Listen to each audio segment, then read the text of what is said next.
Assalamualaikum warahmatullahi wabarakatuh. Waalaikumsalam warahmatullahi wabarakatuh. Saudara yang Padi banggakan, para generasi emas, penerus bangsa di negara kita.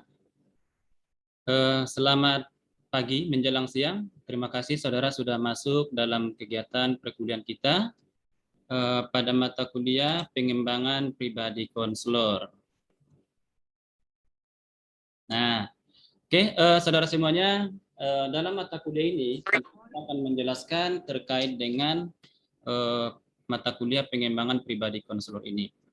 Namun sebelumnya, Padi akan menjelaskan dulu, kita perkenalkan, nama saya Suryadi, jurusan Bimbingan dan Konseling, salah satu dosen di STKIP PGRI Sumatera Barat. Saudara semuanya yang Padi banggakan, pada kesempatan kali ini, kita akan mengulas ataupun mempelajari tentang satu mata kuliah yang ada pada jurusan Bimbingan dan Konseling.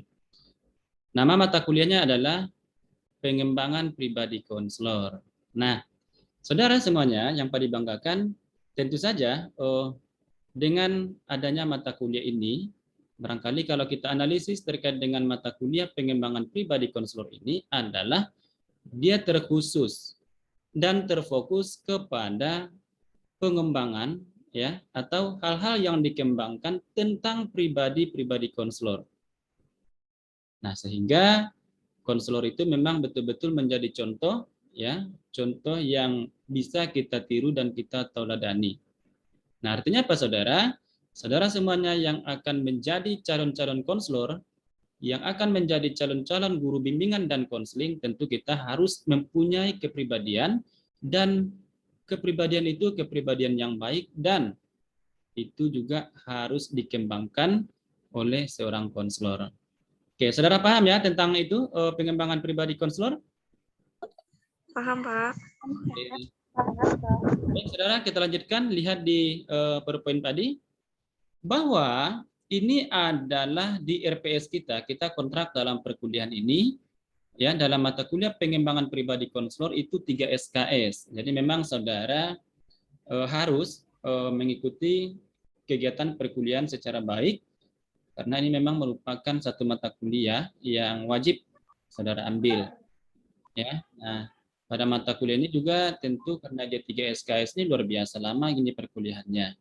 Ya, tapi tidak apa-apa saudara, yang pasti itu saudara harus memahami dan juga mempelajari mata kuliah ini dalam rangka mengembangkan pribadi-pribadi kita selaku konselor dalam memberikan pelayanan terhadap klien.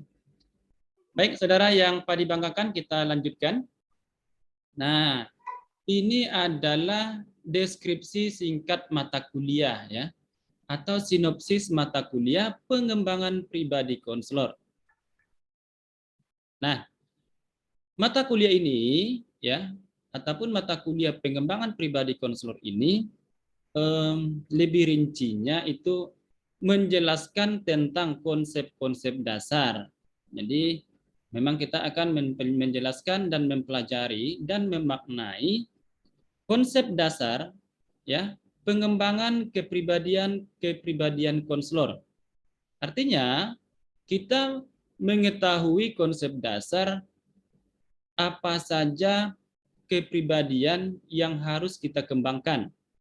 Karena saudara nanti akan menjadi calon seorang konselor. Nah, apa saja itu saudara?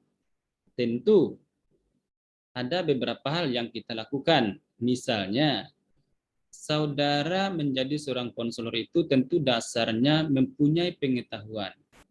Nah, saudara sekarang yang menjadi mahasiswa, calon-calon konselor dan juga calon guru bimbingan dan konseling, nah ini yang saudara tempuh ini menjadi mahasiswa, itu dalam rangka upaya saudara ya dalam memperoleh ilmu pengetahuan.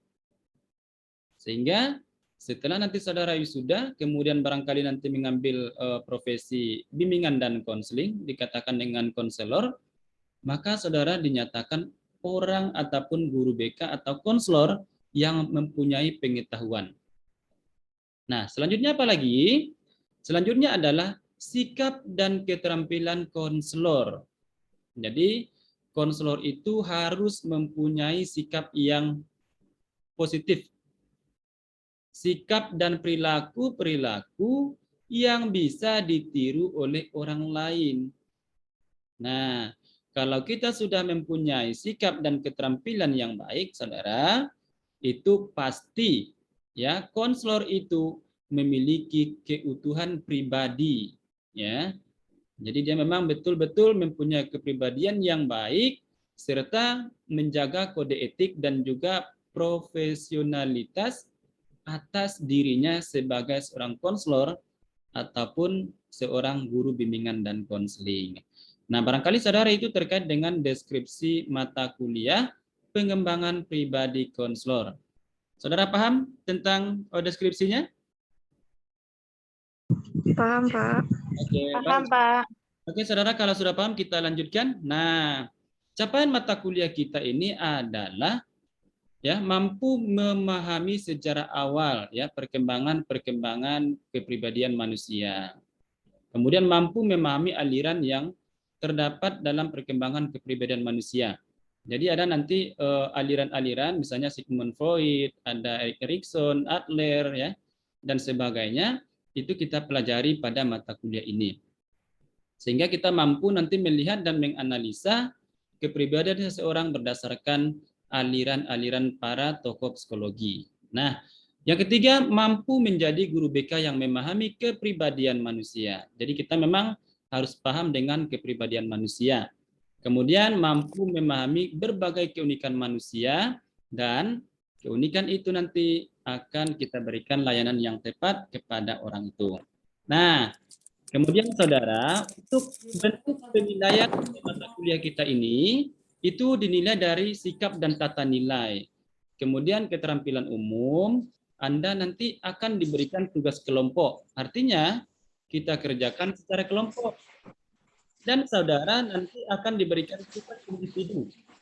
Dan tugas individu ini dikerjakan oleh pribadi dari saudara sendiri. Nah, yang paling penting adalah penilaian khusus, ya. Di penilaian khusus ini adalah segala sesuatu keterampilan inovatif, kreativitas saudara pribadi yang muncul selama perkuliahan.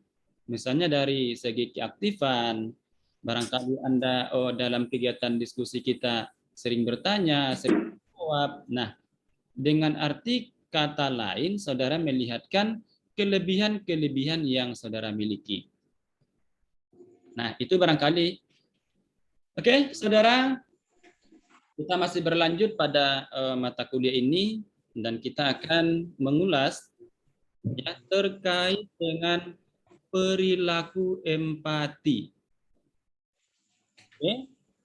Nah, perilaku empati ya itu merupakan sikap ya atau perilaku ataupun tingkah laku di mana saudara bisa memahami dan merasakan perasaan orang lain. Kalau kaitkan dengan proses konseling, maka perilaku empati ini adalah perilaku saudara sebagai konselor ya yang mampu memahami, mampu merasakan secara mendalam terkait dengan perasaan-perasaan klien. Jadi kalau saudara ingin menjadi konselor, tentu kita harus mampu ya merasakan secara mendalam perasaan klien. Nah, barulah itu dikatakan dengan empati. Nah, kemudian seringkali mengandung makna bahwa seseorang itu betul-betul mengerti keadaan orang lain. Ya. Perilaku empati itu berbeda dengan perilaku simpati. Ya. Kalau perilaku simpati ya itu misalnya salah satu contohnya ada seseorang yang meninggal dunia ya dan saudara merasa mempunyai perilaku simpati atau sifat simpati. Nah, itu barangkali saudara hanya mengucapkan innalillahi wa inna ilaihi roji'un. Itu adalah perilaku simpati. Nah, beda halnya saudara perilaku empati. Nah, kalau perilaku empati seperti yang Pak dicontohkan tadi, bahwa ketika ada orang yang meninggal dunia, saudara mengucapkan innalillahi wa inna ilaihi roji'un dan ikut serta datang ke rumahnya. Barangkali saudara ikut memandikan jenazah, mengapani, kemudian barangkali ikut menyolatkan sampai ke pemakaman. Nah, itu artinya empati. Artinya apa, saudara? Empati itu betul-betul mendalam dan betul-betul kita merasa posisi kita itu ditempatkan pada posisi orang yang sedang mempunyai masalah. Nah, itu dikatakan dengan perilaku empati. Nah, saudara kira-kira paham nggak dengan yang Pak disampaikan antara perilaku empati dan simpati? Paham, Pak. Oke, Paham, Pak. paham. Lebih luas dan lebih dalam perilaku empati ya. Iya, Pak. Ya, Oke. Baik, saudara semuanya yang Pak dibanggakan, kita lanjutkan sedikit lagi. Nah, ini ada karakteristik ataupun ciri-ciri empati, ya. Ada karakteristik ataupun ciri-ciri empati. Nah, yang pertama, jadi saudara itu menjadi seorang konselor, kita memang harus ya merasakan apa yang dirasakan oleh orang lain. Ketika klien merasakan bahagia, kita ikut bahagia. Ketika klien merasakan sedih, kita juga ikut bersedih.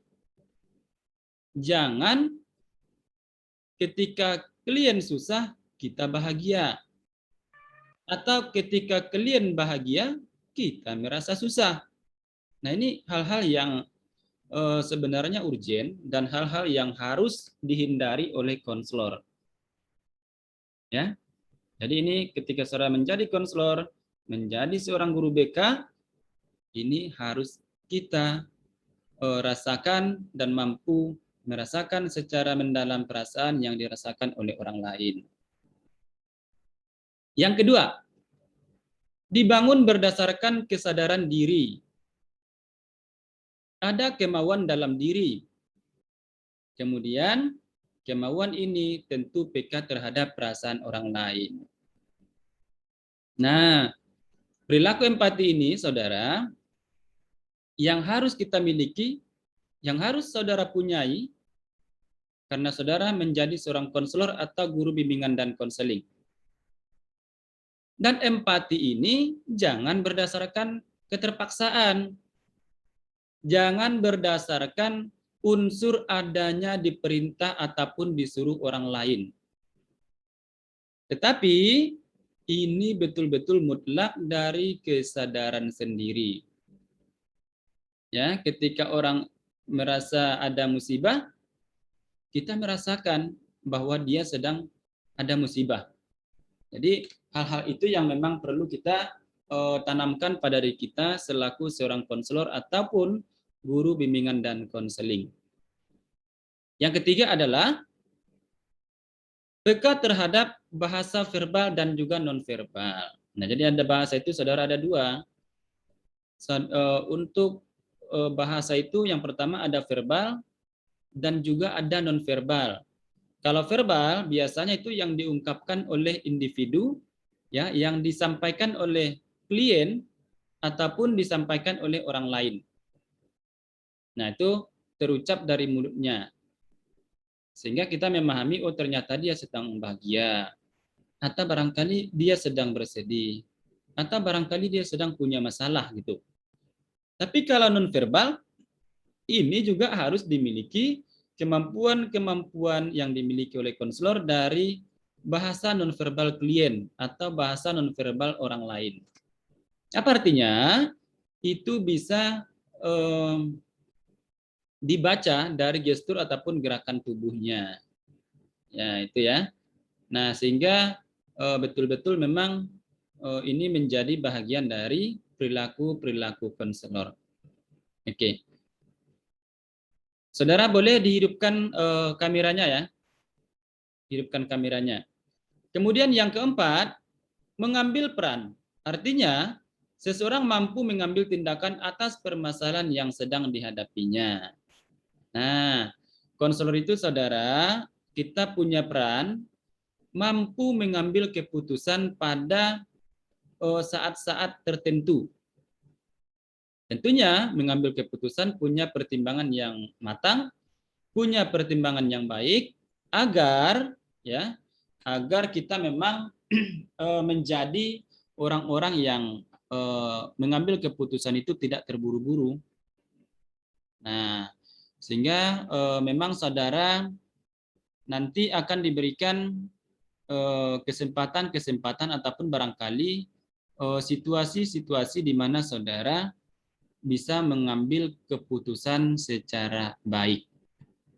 Nah, itu yang harus perlu saudara pahami sebagai seorang konselor ataupun sebagai seorang calon guru bimbingan dan konseling. Nah, ini merupakan karakteristik ataupun cirinya. Tadi ingin bertanya dulu ke saudara, kira-kira saudara paham enggak dengan materi ini?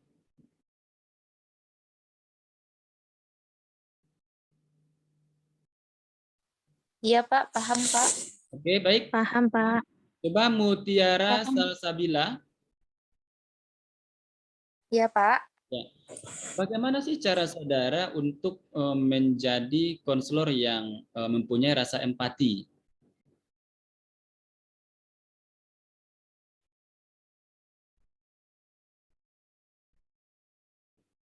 Oke, Mutiara Salsabila. Iya, Pak. Suara Bapak putus-putus, bisa diulangi, Pak? Oke, saudara, bagaimana caranya untuk menjadi perilaku empati itu?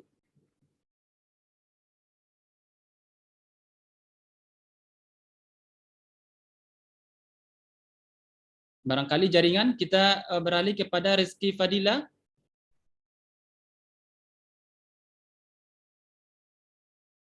Halo Rizky Fadila.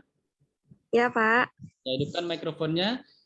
Bagaimana cara saudara untuk memiliki perilaku empati?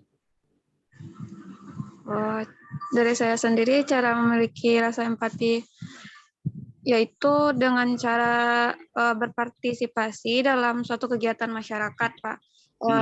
Contohnya dalam hal gotong royong, kita sebagai masyarakat juga ikut aktif dalam gotong royong tersebut, Pak. Oke, ini sangat bagus ya, sangat bagus jawabannya. Kita Boleh coba, menambah, Pak? boleh si Mutiara, silakan. Boleh Mutiara menambah, Salsabila, Pak? boleh, silakan. Maaf, tadi kendala jaringan, Pak. Ya, nggak apa-apa. Sebagai seorang konselor, kita dapat menempatkan diri dan memahami apa yang kita rasakan dan ya apa yang dirasakan dan dialami oleh konseli tersebut, dan tidak memberikan sebuah penilaian terhadap apa yang diyakini oleh konseli, baik itu sifatnya positif ataupun sifatnya itu negatif. Mungkin hanya itu, Pak. Oke, baik. Masih ada enggak kira-kira yang menambahkan? Mutiara dan Rizky luar biasa bagus. Ada yang menambahkan?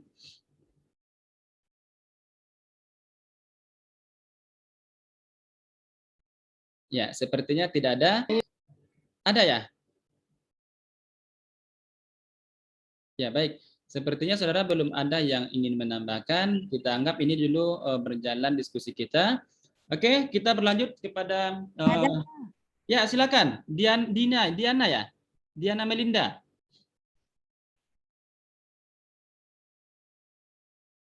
Meningkatkan jiwa sosial, Pak. Meningkatkan jiwa sosial. Caranya seperti apa kira-kira, Diana?